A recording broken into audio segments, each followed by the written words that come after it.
Students, अब हम कर रहे हैं question number 1 valuation of shares का। तो बेटा इस क्वेश्चन को यदि देखेंगे तो यहाँ लिखा है कि following is the balance sheet of self made company as on 31 March 2014। और ये आपको बैलेंस शीट दे रखी है, बैलेंस शीट के आइटम्स दे रखे हैं और इन आइटम्स को आप लोग पढ़ लेंगे। मैं इसका पिक आपको भेज दूंगा। इसके बाद इसमें एक एडजस्टमेंट दे रखी कि depreciation fund is more by ₹7560, यानी 7,560 रुपये ये मोर हैं, अधिक लिख दिए गए हैं then actual depreciation. Find out intrinsic value of the shares. तो हम कैसे intrinsic value of the share निकालेंगे? तो इसके लिए बेटा सबसे पहले हम निकालते हैं नेट असेट्स। नेट असेट्स निकालने के लिए हम क्या करते हैं, यहाँ से असेट्स उठाते हैं। तो बेटा देखिए सबसे पहले दे रखी है यहाँ पर फीड असेट्स। फीड असेट्स है कितने की? 483,980, यानी कि फिक्स्ड असेट्स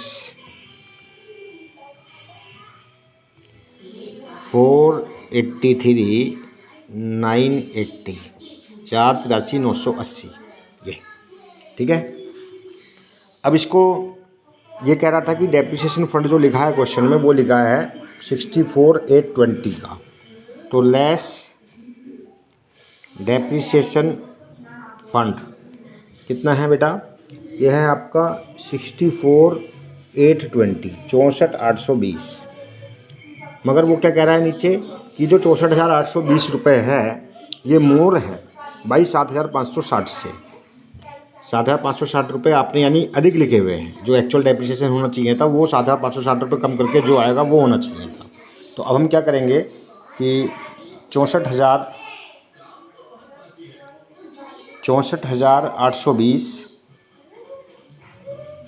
माइनस 7,560 कर लीजिए। तो इसकी एक्चुअल जो डेप्रिसिएशन होना चाहिए 57,260 होना चाहिए। कितना होना चाहिए? 57,260 रुपये।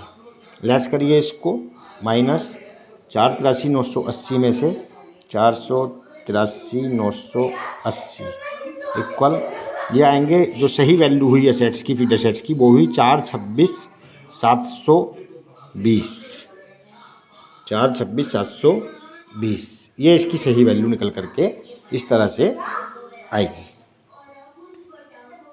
अब हम जो है इसको अब नेक्स्ट आइटम है बेटा इन्वेस्टमेंट। मार्केट प्राइस पे दे रखा है कितने का? 284,900 का। इसको एज इट इज लिख देंगे 284,900, क्योंकि इसमें कुछ कहा ही नहीं है उसने, एडजस्टमेंट कोई है ही नहीं। इन्वेस्टमेंट्स। इसके बाद है इन्वेंट्री 3,64,000 रुपये की। इन्वेंट्री 3,64,000 रुपये की, तो इसको भी ऐसे ही ले लेंगे।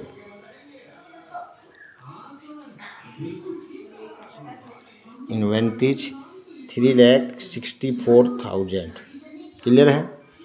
इसके बाद कैश एंड कैश इक्विवेलेंट्स दे रखे हैं। ये हैं आपके 431,760 के, 431,760 कैश एंड इक्विवेलेंट्स, ठीक है। इसके बाद नेक्स्ट दे रखा अनएमोर्टाइज्ड प्रिलिमिनरी एक्सपेंसेस। जो मैंने आपको बताया था कि फिक्टिशियस असेट्स होता है, और जब मैं भी पिछला वीडियो डाला था तो उसमें मैंने बताया था कि फिक्टिशियस असेट्स को यहाँ पर जब नेट असेट्स निकालते हैं तो उसमें यूज नहीं किया जाता, तो इसको छोड़ देंगे, हम फिक्टिशियस असेट्स को नहीं लेंगे। ये जो 3,500 रुपये की है। तो बेटा अब इनका टोटल कर लीजिए आप। असेट्स आपकी क्लियर हो गई हैं। 0, 2 और 6 8, 7 और 9 16 और 7 23 का 3 हासिल लगे 2 और 6 8 4 12 4 16 17 का 7 हासिल लगा 1 2 1 3 और 8 11 6 17 3 20 का 0 हासिल लगे 2 2 और 4 6 2 8 3 11 4 15। ये टोटल आया 15,07,380। अब इसमें से लेस क्या करना है हमने? Outside liabilities. आउटसाइड लाइबिलिटीज में अब ध्यान दीजिएगा बेटा। सबसे पहले शेयर कैपिटल है, वो इंटरनल लाइबिलिटी होती है कंपनी की। उसके बाद रिजर्व एंड सरप्लस है, वो भी इंटरनल है, शेयर होल्डर्स का है। रिजर्व फंड्स हैं, वो भी आपके इंटरनल हैं। स्टेटमेंट ऑफ P&L है, वो भी इंटरनल है। अब एक है वर्कमैन्स कंपेंसेशन फंड। तो इसको देखने से तो ऐसा लगता है कि ये वर्कर्स का है, लेकिन ध्यान दीजिए वर्कमैन कंपेंसेशन फंड, इसको हिंदी में बोलते हैं कर्मचारी क्षतिपूर्ति कोष। तो ये कंपनी के द्वारा बनाया जाता है। यदि किसी कर्मचारी को कोई क्षति होती है तो उस क्षति की पूर्ति के लिए ये कोष होता है, लेकिन ये कंपनी का होता है, वर्कर्स के पैसे से नहीं बनता है, तो इसलिए ये भी इंटरनल लायबिलिटी ही मानी जाएगी। ये ध्यान रखना है, इसमें कन्फ्यूजन हो जाता है क्योंकि आगे कुछ पॉइंट ऐसे और भी हैं। जैसे अगला पॉइंट है एम्प्लॉयज़ सेविंग अकाउंट। अब ये कर्मचारियों का खुद का है, जो एम्प्लॉयज़ सेविंग अकाउंट है ये कर्मचारी का खुद का है।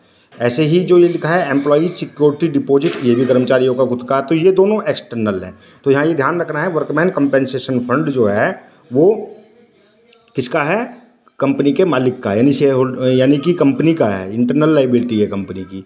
यहीं पे कई बार वर्कमैन प्रोविडेंट फंड होता है, तो प्रोविडेंट फंड को भी आप ध्यान रखें, प्रोविडेंट फंड भी वर्कर्स का ही होता है, क्योंकि वो कंपनी नहीं निकाल सकती, वो वर्कर्स को ही देना पड़ता है वो पैसा। तो जो पैसा वर्कर्स को ही मिलेगा एटलीस्ट, वो वर्कर्स का है, तो वो वर्कर्स मतलब आउटसाइड लायबिलिटी है। और जो कंपेंसेशन है ये कंपनी ने अपने पास से बनाया है, तो इसलिए ये जो है वर्कर्स के लिए है, कंपेंसेशन के लिए है, मगर ये है कंपनी का, ये ध्यान रखना है। तो ये इंटरनल नहीं, इसको नहीं लेंगे, इनको लेंगे। तो ले लीजिए बेटा इसको। सबसे पहले है employees saving account. Employees saving account बेटा इसका अमाउंट है 31,780, 31,780 मैंने टिक लगा दिए थे। दूसरा आइटम है बेटा employees security deposit 7,560, employees security deposit. Trade payables हैं 5,44,040, यानी 544,040, ठीक है। ये हो गया आपका trade payables, trade payables, clear है। और उसके बाद है शॉर्ट टर्म प्रोविजंस में प्रोविजन फॉर इनकम टैक्स, ये भी एक्सटर्नली है। तो प्रोविजन फॉर इनकम टैक्स बेटा ये है 16,565। इस प्रकार से आप इन सबको जोड़ लीजिए। ये हो गया आपका 5, 8 6 14 18 6 24 का 50 लेके 2 7 9 5 14 और 5 19 का 9 हासिल लगा 1 1 और 1 2 और 7 9 और 4 13 6 19 का 9 हासिल लगे 2 2 3 5 4 9 और 1 10 का 0 हासिल लगा 1 5 और 1 6। एक बार चेक कर लीजिए, 5 का 5 5 6 और 4 10 6 16 8 24 का 4 हासिल लगे 2 और 5 7 और 5 12 7 19 का 9 हासिल लगे 1 6 7 और 4 11 18 1 19 का 9 हासिल लगा 1 और 1 2 और 4 6 और 3 9 9 आ रहा है भैया 9। तो ये 5 का 5 5 99 945, इसको आप आगे ले लीजिए। 5 99 945 ऊपर से लेस करिए, कैलकुलेटर का प्रयोग मैं कर ले रहा हूँ। 5 99 945 और माइनस ये है 1507 380 380 इक्वल 960 435। तो बेटा ये आ गई आपकी नेट असेट्स, नेट असेट्स। अब हमको निकालनी है वैल्यू ऑफ शेयर। तो वैल्यू चूँकि यहाँ पर प्रेफरेंस शेयर नहीं है, उसका कोई सीन ही नहीं है, तो सीधे जितने भी नंबर ऑफ इक्विटी शेयर हैं उनसे डिवाइड कर देंगे। 3080 इक्विटी शेयर्स हैं टोटल। तो आप क्या करेंगे 960 435 और डिवाइडेड बाई 3080 जो नंबर ऑफ शेयर हैं, ये मैं कर दे रहा हूँ इससे 3080 इक्वल 294 रुपया 62 पैसा। आंसर चेक कर लीजिए आंसर, ठीक है बेटा।